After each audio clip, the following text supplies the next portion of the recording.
Only 10? Eva Marie is currently AWOL from WWE at the moment, failing to reappear after she was removed from our screens after a wellness violation. Of course, considering she's often cited as one of the worst workers on the roster and author of more botches than a drunk Sin Cara who drinks to ease the pain of having his spinal cord removed, people might not exactly be clamouring for her return. She probably won't, with rumours circulating that WWE won't renew her contract when it comes up. With that in mind, let's take a look back at the career of the lady who made us all dread everything. I'm Plumpy from WhatCulture.com, and here are 10 things WWE want you to forget about Eva Marie. Number 10, she was set to win the NXT Women's Championship. You heard me with your sad ears. So we live in a world where Jinder Mahal is a WWE champion, so it really should be that much of a surprise that at one point the mad bastards wanted Eva Marie to be the one to beat Bayley for the NXT Women's Championship. It was set to be the culmination of all of our hard work training under the Brian Kendrick. We'll get to that. Imagine the hatred. She couldn't have been hated more if she set fire to a statue of Nelson Mandela made out of the American flag. Unlike Jinder, who a lot of online fans seem to be behind as an ironic tweener mainstream alternative, Eva Marie as champion would have genuinely f***ed off everyone so much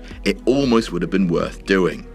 Almost. Number 9, that interview with Jerry. You only get one chance to make a first impression and only one chance to stamp that opportunity to death and bury it in a shallow grave. Eva Marie first stepped into a WWE ring in a Miz TV segment on the July 22nd, 2013 episode of Raw, A Great Day for Red Hair Dye Everywhere. During this segment, which almost became famous for Bree's boob making an appearance, not only did Miz and Jerry Lawler refer to her as Eva Maria, but they also gave her a live mic. The promo Eva then cut was, on a scale of 1 to 10, nope. As you'd expect if someone rushed onto the mic without full training, it was flat, came off as heavily scripted, and ended with a slap so weak it looked like it was underwater. And again, I know a thing or two about weak slaps. Number 8, Jinder Mahal. It's always nice to get a chance to talk about the WWE champion, the WWE champion, the WWE champion, Jinder Mahal. So after a few months on the main roster, it became obvious that Eva Marie wasn't great shakes at the whole wrestling thing, so they tried giving her a run at announcing. In a match on Superstars pitting 3MB against the Usos as the rock band consisting of Heath Slater, Drew McIntyre and current WWE champion Jinder Mahal. As they came down to the ring, Eva Marie remembered Heath's name, remembered Drew's name, and then drew a blank at Jinder's. When later asked if she actually knew his name, she said she did.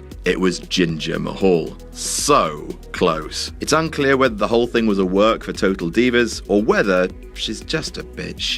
Number 7, the Raw before WrestleMania 32. WrestleMania 32, the things you do to me. I think we all agree that WrestleMania 32 was excellent and that nothing bad happened, that everyone was really happy with WrestleMania 32. On the pre-show, which was a great pre-show void of problems, Team Bad and Blonde faced off against Team Divas in a match that would serve as Brie Bella's last in the company. On the go-home Raw before Mania, the company's last chance to make the yearly spectacular as tantalizing as possible, all the Divas in that match took to the ring on the last night they'd officially be known by that term. After a match between Paige and Emma descended into a brawl, out came Eva Marie to make the save. You know that time Stone Cold Steve Austin became the old Stone Cold and ran in to beat up the Alliance before the Invasion pay-per-view? It was basically the porn parody of that, only with the intensity replaced with boobs and the expected huge fan reaction replaced with apathy at best and scorn at worst. On the WrestleMania Go Home Raw. Number 6, that finisher. This is starting to feel mean, but seriously, all them botches though. Considering the wealth of female talent around the globe which WWE are acknowledging with the Mae Young Classic tournament, the fact that Eva was wrestling on a public stage is pretty irksome, especially with that finisher. Eva mostly used sliced bread number 2, her trainer Brian Kendrick's finisher, but they tried her out with a different one as well, and it was a piece of shit. In a match with Liv Morgan, then known as Marley, which was full of botches to the point of the crowd chanting, "Please don't hurt her," and after one move, "What was that?" Eva hit Marley with something that was supposed to be a cross between a Shining Wizard and a reverse STO, which just looked like Eva slowly giving herself a back bump while nestling Marley's head into her boobs. I know we can't animate it, but gosh, bad that. Number 5, forgetting to kick out.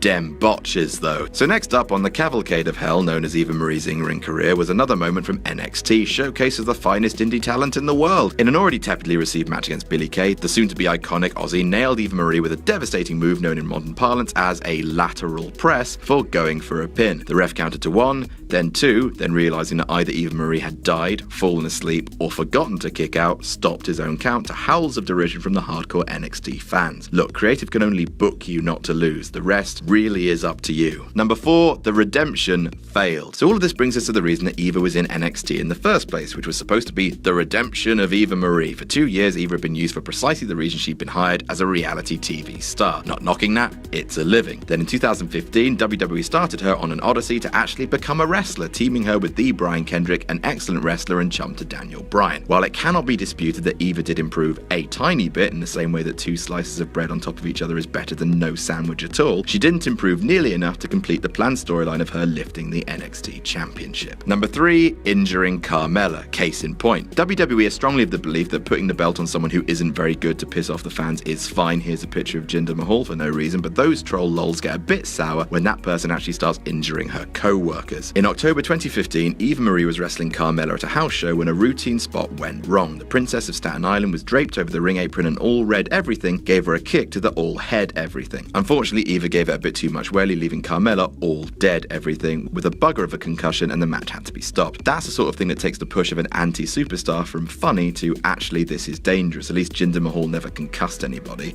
apart from Finn Balor.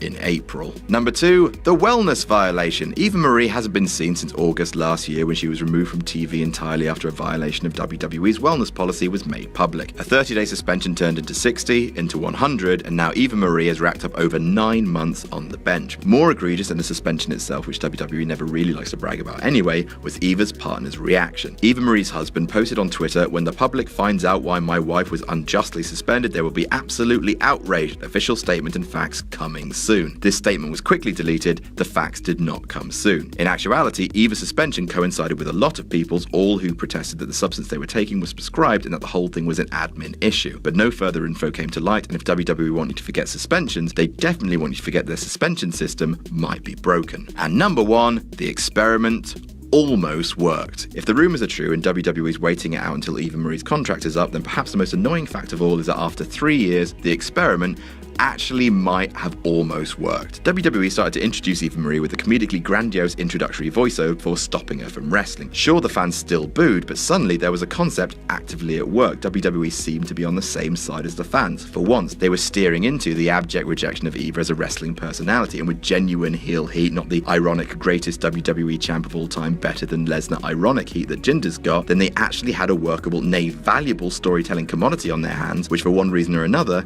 they've let slip away, which in the end is hugely ironic. And that's our list. Did we miss any out? Tell us about it in the comments. Don't forget to like, share and subscribe. I'm Plumpy from WhatCulture.com, and I'll see you soon. You there, do you want to prove you're a wrestling smartass? Then answer me this. Who was the first Alliance Invader to win a championship in the Invasion storyline?